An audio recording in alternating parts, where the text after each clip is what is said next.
রাতের অন্ধকারে আমরা ঘুমের মধ্যে নানা ধরনের স্বপ্ন দেখি। এর মধ্যে কিছু স্বপ্ন আমাদের আনন্দ দেয়, আবার কিছু স্বপ্ন ভয়ও জাগায়। কিন্তু এমন কিছু স্বপ্ন আছে যা অন্য সব স্বপ্নের চেয়ে আলাদা। স্বপ্নে আমরা এমন অনেক ব্যক্তিকে দেখি বাস্তবে যাদের সাথে আমাদের দেখা সাক্ষাৎ হয়। আমাদের প্রিয় নবী হযরত মুহাম্মদ সাল্লাল্লাহু আলাইহি ওয়াসাল্লাম ইন্তেকাল করেছেন আজ থেকে প্রায় 1400 বছর আগে। বাস্তবে আমরা কেউই মহানবী হযরত মুহাম্মদ সাল্লাল্লাহু আলাইহি ওয়াসাল্লামকে চোখে দেখিনি। তবুও আমাদের মধ্যে অনেকেই দাবি করেন তারা মহানবী হযরত মুহাম্মদ সাল্লাল্লাহু আলাইহি ওয়াসাল্লামকে ঘুমের মধ্যে স্বপ্নে দেখেছেন। এখন প্রশ্ন হলো, সত্যিই কি রাসূলুল্লাহ সাল্লাল্লাহু আলাইহি ওয়াসাল্লামের দিদার স্বপ্নে লাভ করা যায়? আর যদি সত্যি সত্যি লাভ করা যায়, তাহলে এর পেছনে কি বিশেষ কোনো আমল আছে? যদি কেউ স্বপ্নে নবীজিকে দেখেই থাকে, তাহলে তার জন্য বিশেষ কোনো ফজিলত আছে? দর্শক, আজ আমরা এ বিষয়গুলো জানার চেষ্টা করব, সঙ্গেই থাকুন। আমরা নবীজির আখেরি জামানার উম্মত। প্রিয় নবী সাল্লাল্লাহু আলাইহি ওয়াসাল্লাম আমাদেরকে ছেড়ে চলে গেছেন বহু আগে, কিন্তু তাতে কি? আজও প্রতিটি মুমিনের হৃদয়ের সুপ্ত বাসনা, বাস্তবে না হলেও অন্তত স্বপ্নে হলেও নবীজিকে এক নজর দেখার।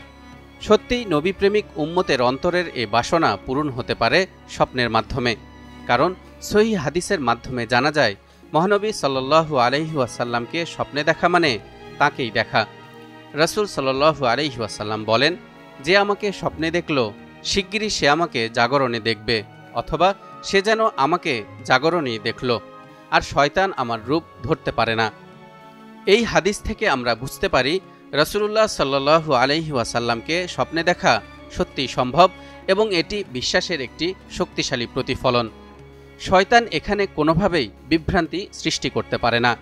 এই হাদিস থেকে আরও বোঝা যায়, স্বপ্নে রাসূলুল্লাহ সাল্লাল্লাহু আলাইহি ওয়াসাল্লামকে দেখার অভিজ্ঞতা শুধু ঘুমের মধ্যেই সীমাবদ্ধ নয়।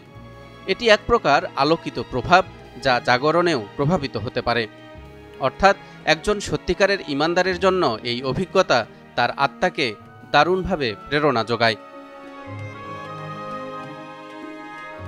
অন্য একটি হাদিসে এসেছে, যে আমাকে স্বপ্নে দেখল, সে যেন আমাকে জাগ্রত অবস্থায়ই দেখল। এটি নির্দেশ করে স্বপ্নে দেখা মানে রাসূলুল্লাহ সাল্লাল্লাহু আলাইহি ওয়াসাল্লামের সত্যিকারের উপস্থিতি। এখানে বিভ্রান্তির কোনো সুযোগ নেই। শয়তান যেহেতু রাসূল সাল্লাল্লাহু আলাইহি ওয়াসাল্লামের রূপ ধারণ করতে পারে না, তাই মুমিন বান্দার জন্য এটি এক অনন্য অভিজ্ঞতা। নবীজিকে স্বপ্নে দেখা বড় সৌভাগ্যের বিষয়।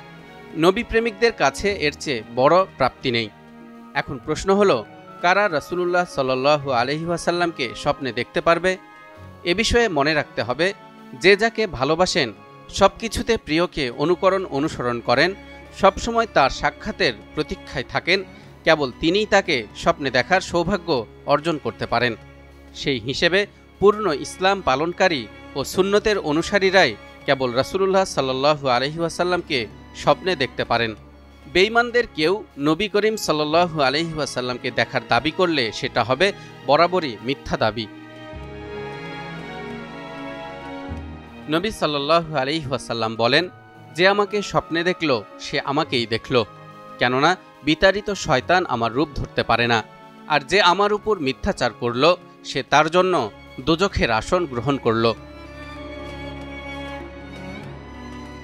স্বপ্নে নবী সাল্লাল্লাহু আলাইহি ওয়াসাল্লামের দিদার লাভের জন্য কোরআন হাদিসের কোথাও নির্দিষ্ট কোনো আমলের কথা বলা হয়নি।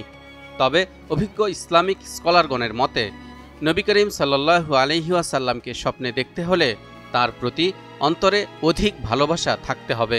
জীবনের প্রতিটি ক্ষেত্রে তার সুন্নতের প্রতিফলন ঘটাতে হবে। বেশি পরিমাণে দরুদ পাঠ করতে হবে।